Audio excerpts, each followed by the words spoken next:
Tignan natin kung ano ang resulta ng ginagawa ng isang kasama namin dito.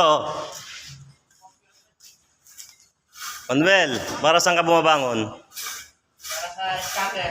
Para sa scatter? Ayan, ayan po siya. Oh. Dito naman yung QC, saka yung supervisor. At dito, ayan.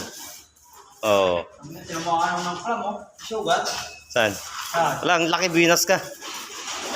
Laki nga! Saan ako niyan? May antibiotic doon. Yan.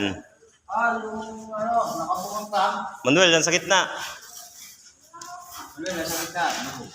Lubog. Lubog yung gitna. Yan, dyan. Yan sa area na yan. Oh. Oh, ito naman si architect.